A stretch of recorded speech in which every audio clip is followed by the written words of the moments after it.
যার হক এসেছে সত্য, ওয়াজাহাকাল বাতিল চলে গেছে মিথ্যে। ইন্নাল বাতিল নিশ্চয় মিথ্যে, কানা যাহুকা চিরদিন মিথ্যে। ভাই আসসালামু আলাইকুম ওয়া রাহমাতুল্লাহ। ওয়ালাইকুম আসসালাম ওয়া রাহমাতুল্লাহি ওয়া বারাকাতুহু। ভাই এমন ক্ষেত্রে স্ত্রী কি করবে যদি স্বামী কোনো বড় গুনাহ করে, যেমন ব্যভিচার, মদ পান করা ইত্যাদি? যদি স্বামী কোনো বড় গুনার কাজে লিপ্ত হয়, যেমন ব্যভিচার করা, মাদকদ্রব্য নেয়া, মদ পান করা, স্ত্রীকে হতে হবে ভালো মহসেনা, তার মানে শয়তানের বিরুদ্ধে দুর্গ, আর স্বামীকে সেই বড় গুনার কাজ থেকে বিরত রাখতে হবে। স্ত্রী বিভিন্ন উপায়ে তার স্বামীকে এরকম বড় ধরনের কোনো গুনার কাজ থেকে বিরত রাখতে হবে, যেমন মদ পান করা। স্ত্রীকে যথাসাধ্য চেষ্টা করতে হবে আর প্রথমে খুঁজে বের করতে হবে যে স্বামী কেন গুনার কাজে লিপ্ত হলো, যেমন মদ পান করা, তার খারাপ কোনো সঙ্গী আছে নাকি। তখন স্বামীকে অনুরোধ করতে পারেন, তোমার বন্ধু বদলাও, সঙ্গীদের বদলাও। এভাবে চেষ্টা করলে সে খারাপ কাজ থেকে ফিরতে পারে।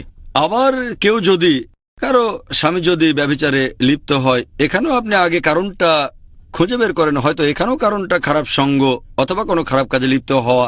এসব ক্ষেত্রে স্ত্রীকে যেটা করতে হবে যে তাকে হতে হবে মহসেনা, শয়তানের বিরুদ্ধে দুর্গ, আর যথাসাধ্য চেষ্টা করবেন যাতে করে স্বামীকে পাপ কাজ থেকে ফিরিয়ে আনতে পারেন। যদি ব্যাপারটা এভাবেই চলতে থাকে আর স্ত্রী হয়তো অনেকভাবে স্বামীকে ফেরানোর চেষ্টা করেছেন, তখন একটা সিদ্ধান্ত নিতে হবে যে এখান থেকে ফিরে আসার উপায় নেই। তখন স্ত্রী সিদ্ধান্ত নেবেন যে তার স্বামীর সাথে থাকবেন কি না, তাকে ফিরিয়ে আনতে পারবেন কিনা। হয়তো চেষ্টা করে যাচ্ছেন 2 বছর, 3 বছর, 4 বছর, 5 বছর, অথবা হয়তো আপনার স্বামীর অন্যান্য দিকগুলো খুবই ভালো, তার চরিত্র ভালো, ব্যবহার ভালো, শুধু একটা জিনিসই খারাপ, সেটা মদ পান করেন। তার অন্য সবকিছুই খুবই ভালো, খুবই চমৎকার। এ ধরনের ক্ষেত্রে আপোষ করতে পারেন, তারপরও চেষ্টা করেন আপনার স্বামী যেন মদ ছেড়ে দেন।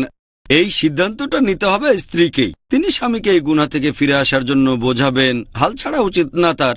একেবারে শেষ মুহূর্ত পর্যন্ত, স্বামী না বোঝা পর্যন্ত চেষ্টা করে যাবেন।